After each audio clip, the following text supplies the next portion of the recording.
জি হ্যাঁ বন্ধুরা, সুপার 8-এর প্রথম ম্যাচে দক্ষিণ আফ্রিকার কাছে ৭৬ রানের বড় ব্যবধানে হারের পর ভারতীয় শিবিরে যেন নেমে এসেছিল গভীর হতাশা। লিগ পর্বে টানা ৪ ম্যাচ জিতে দুর্দান্ত ছন্দে থাকা ভারত হঠাৎ করেই সুপার 8-এর প্রথম ধাক্কায় দিশেহারা হয়ে পড়ে। ব্যাটিং ব্যর্থতা, বোলিংয়ে ধার না থাকা এবং গুরুত্বপূর্ণ মুহূর্তে উইকেট হারানো, সব মিলিয়ে সেই হার শুধু স্কোরবোর্ডে নয়, মানসিক দিক থেকেও বড় আঘাত হয়ে দাঁড়ায়। আর ঠিক এই পরিস্থিতিতেই অধিনায়ক সূর্যকুমার যাদব কঠোর সিদ্ধান্ত নিতে বাধ্য হন। তিনি স্পষ্ট বুঝিয়ে দিয়েছেন, এখন আর কোনো পরীক্ষা নিরীক্ষার সময় নেই, এখন দরকার ফলাফল। তাই জিম্বাবুয়ের বিপক্ষে দ্বিতীয় ম্যাচের আগে প্লেয়িং 11-এ বড় পরিবর্তনের ইঙ্গিত দিয়েছেন তিনি। জি হ্যাঁ বন্ধুরা, আপনাদের জানিয়ে রাখি, সুপার 8-এর দ্বিতীয় ম্যাচে জিম্বাবুয়ের বিপক্ষে অধিনায়ক সূর্যকুমার যাদব তার প্লেয়িং 11-এ বড় পরিবর্তন করেছেন। দক্ষিণ আফ্রিকার কাছে লজ্জাজনক হারের পর তিনি স্পষ্ট বুঝিয়ে দিয়েছেন যে এখন আর কোনো ঝুঁকি নেওয়ার সময় নেই। তাই দলে সুযোগ পেয়েছেন এমন 11 জন শক্তিশালী ও ম্যাচ উইনার খেলোয়াড় যারা নিজেদের দিনে একাই ম্যাচ ঘুরিয়ে দেওয়ার ক্ষমতা রাখেন। এই নতুন একাদশ নিয়েই ভারত নামতে চলেছে জিম্বাবুয়ের বিরুদ্ধে ঘুরে দাঁড়ানোর লক্ষ্যে। আজকের এই ভিডিওতে আমরা বিস্তারিত জানাবো সেই 11 জন খেলোয়াড় কারা, যাদের ওপর ভরসা রেখে সূর্যকুমার যাদব জিম্বাবুয়েকে হারানোর ছক কষেছেন। পাশাপাশি জানাবো ভারত বনাম জিম্বাবুয়ে সুপার 8-এর দ্বিতীয় ম্যাচ কবে, কোথায় এবং কতটা সময় থেকে শুরু হবে। তাই ভিডিওটি শেষ পর্যন্ত অবশ্যই দেখবেন। তবে তার আগে আপনাদের কাছে একটি প্রশ্ন, ভারত এই ম্যাচে জিম্বাবুয়েকে হারিয়ে ঘুরে দাঁড়াতে পারবে? নিচে কমেন্ট বক্সে জানাতে ভুলবেন না। বন্ধুরা, আপনারা জানেন ভারতীয় দল টি-20 বিশ্বকাপের লিগ পর্বে টানা 4টি ম্যাচ জিতে দারুণ আত্মবিশ্বাস নিয়ে সুপার 8-এ পৌঁছেছিল। কিন্তু সুপার 8-এর প্রথম ম্যাচেই সেই ছন্দ ভেঙে যায়। দক্ষিণ আফ্রিকার বিরুদ্ধে ৭৬ রানের বড় ব্যবধানে হার শুধু পয়েন্টের দিক থেকে নয়, মানসিক দিক থেকেও বড় ধাক্কা দেয় ভারতকে। এই পরাজয়ের ফলে ভারতের নেট রান রেট মাইনাসে নেমে গেছে, যা এখন তাদের জন্য বড় চিন্তার কারণ। এখন ভারতের সামনে জিম্বাবুয়ের বিরুদ্ধে সুপার 8-এর দ্বিতীয় ম্যাচ, যেটা অনুষ্ঠিত হবে আগামী ২৬শে ফেব্রুয়ারি চেন্নাইয়ের এম.এ. চিদাম্বরম স্টেডিয়ামে ভারতীয় সময় সন্ধে ৭টা থেকে, যেখানে এই ম্যাচটি কার্যত করো বা মরো পরিস্থিতি তৈরি করেছে। কারণ এখানে আর হারের সুযোগ নেই, শুধু জিতলেই হবে না, বড় ব্যবধানে জিততে হবে যাতে রান রেটের ঘাটতি কিছুটা পুষিয়ে নেওয়া যায়। তার উপর পরের ম্যাচে ওয়েস্ট ইন্ডিজের মতো শক্তিশালী প্রতিপক্ষও অপেক্ষা করছে। অর্থাৎ ভারতের জন্য এখন থেকে প্রতিটি ম্যাচই ফাইনালের সমান গুরুত্বপূর্ণ। তবে একটি বিষয় স্পষ্টভাবে বুঝতে হবে, শুধু ভারতই চাপে নেই, জিম্বাবুয়েও তাদের প্রথম সুপার 8 ম্যাচে ওয়েস্ট ইন্ডিজের কাছে বড় ব্যবধানে হেরেছে। সেই হারের ফলে তাদের নেট রান রেটও ক্ষতিগ্রস্ত হয়েছে। অর্থাৎ দুই দলই সমান চাপে রয়েছে এবং দুই দলের কাছেই এই ম্যাচ বাঁচা মরার লড়াই। যে দল হারবে তাদের সেমিফাইনালে ওঠার আশা প্রায় শেষ হয়ে যাবে, আর যে দল জিতবে তারা আবার নতুন করে সমীকরণে ফিরে আসবে। ভারতের দৃষ্টিকোণ থেকে সবচেয়ে বড় চ্যালেঞ্জ হলো চাপ সামলে দলগতভাবে ঘুরে দাঁড়ানো। দক্ষিণ আফ্রিকার বিরুদ্ধে ব্যাটিং ও বোলিং দুই বিভাগেই ধারাবাহিকতা ছিল না।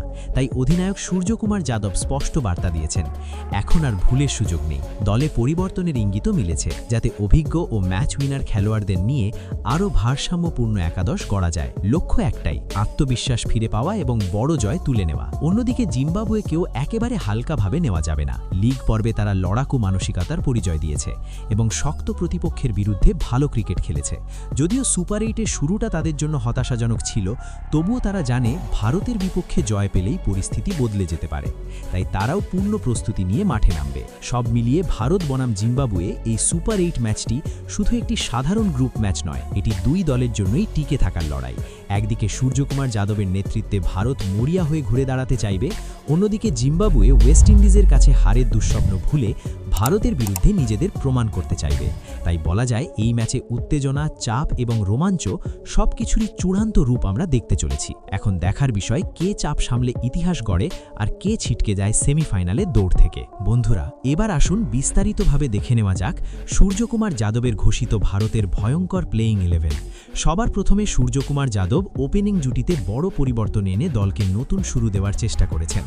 ধারাবাহিক ব্যর্থতার কারণে অভিষেক শর্মাকে বাইরে রাখা হয়েছে এবং তার জায়গায় সুযোগ পেয়েছেন সঞ্জু স্যামসন। সঞ্জু স্বাভাবিকভাবেই আত্মবিশ্বাসী ও আক্রমণাত্মক ব্যাটার। পাওয়ার প্লেতে গ্যাপ খুঁজে বের করা, স্পিন ও পেস দুই ধরনের বোলিং সামলানোর দক্ষতা এবং প্রয়োজনে বড় ইনিংস খেলার সামর্থ্য তাকে দলে গুরুত্বপূর্ণ করে তুলেছে। তার সঙ্গে ওপেনিংয়ে থাকছেন ঈশান কিষান। ঈশান শুরু থেকেই বোলারদের উপর চাপ তৈরি করতে পছন্দ করেন। আগের ম্যাচে ব্যর্থ হলেও তার স্ট্রাইক রেট এবং ম্যাচের গতি বদলে দেওয়ার ক্ষমতা ভারতের জন্য বড় সম্পদ। 3 নম্বরে রাখা হয়েছে তিলক বর্মাকে। থাকে। তরুণ হলেও তিলক মিডল অর্ডারে স্থিরতা আনতে পারেন। স্পিনের বিরুদ্ধে তিনি স্বচ্ছন্দ এবং ইনিংস গড়ার পাশাপাশি প্রয়োজনে আক্রমণাত্মক শট খেলতে পারেন। এই গুরুত্বপূর্ণ পজিশনে তার ভূমিকা হবে ওপেনারদের পর ইনিংসকে এগিয়ে নিয়ে যাওয়া এবং বড় স্কোরের ভিত গড়ে দেওয়া। 4 নম্বরে ব্যাট করতে নামবেন অধিনায়ক সূর্যকুমার যাদব। তিনি দলের সবচেয়ে এক্সপ্লোসিভ ব্যাটারদের একজন। মাঝের ওভারে রান তোলার গতি বাড়ানো, ফিল্ডিং সেট ভেঙে দেওয়া এবং ম্যাচের মোমেন্টাম ঘুরিয়ে দেওয়ার ক্ষমতা তার রয়েছে। পরিস্থিতি অনুযায়ী খেলতে পারার দক্ষতাই তাকে এই জায়গায় সবচেয়ে উপযুক্ত করে তুলেছে। 5 নম্বরে রয়েছেন শিবম দুবে। তিনি একজন শক্তিশালী অলরাউন্ডার যিনি বড় শট খেলতে পারেন এবং মিডল ও ডেথ ওভারে দ্রুত রান তুলতে সক্ষম।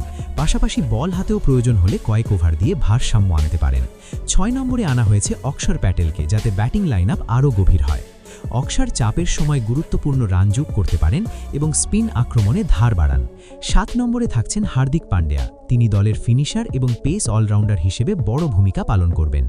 ম্যাচের শেষ দিকে দ্রুত রান তোলা এবং গুরুত্বপূর্ণ সময়ে উইকেট এনে দেওয়া, দুই ক্ষেত্রেই তিনি কার্যকর। এবার সবচেয়ে গুরুত্বপূর্ণ পরিবর্তন এসেছে 8 নম্বরে। ওয়াশিংটন সুন্দরের জায়গায় দলে আনা হয়েছে কুলদীপ যাদবকে। এই পরিবর্তনের মাধ্যমে স্পিন আক্রমণে আরও ধার বাড়ানোর চেষ্টা করা হয়েছে। কুলদীপ মাঝের ওভারে উইকেট তুলে নিয়ে ম্যাচের গতি বদলে দিতে পারে, যা এই গুরুত্বপূর্ণ ম্যাচে বড় ভূমিকা রাখতে পারে। এবং সবশেষে 9, 10 এবং 11 নম্বরে রয়েছেন যথাক্রমে জসপ্রীত বুমরা, অর্শদীপ সিং এবং বরুণ চক্রবর্তী। বুমরা নতুন বল ও ডেথ ওভারে দলের প্রধান ভরসা। অর্শদীপ সুইং ও ভ্যারিয়েশনের মাধ্যমে চাপ তৈরি করতে পারেন, আর বরুণ চক্রবর্তী তার রহস্যময় স্পিন দিয়ে প্রতিপক্ষ ব্যাটারদের বিভ্রান্ত করতে সক্ষম। সব মিলিয়ে এই একাদশে আক্রমণাত্মক ব্যাটিং, অলরাউন্ড বিকল্প এবং বৈচিত্র্যময় বোলিং আক্রমণের সমন্বয় রাখা হয়েছে। লক্ষ্য একটাই, জিম্বাবুয়ের বিরুদ্ধে বড় জয় তুলে নিয়ে আত্মবিশ্বাস ফিরে পাওয়া এবং সেমিফাইনালের পথে শক্তভাবে এগিয়ে যাওয়া। এখন দেখার বিষয়, এই সাজানো গোছানো ও ভারসাম্যপূর্ণ দল মাঠে কতটা কার্যকর প্রমাণিত হয়। আপনাদের কি মনে হয়, ভারত কি এই দল নিয়ে জিম্বাবুয়েকে হারাতে পারবে? নিচে কমেন্ট বক্সে জানাতে ভুলবেন না।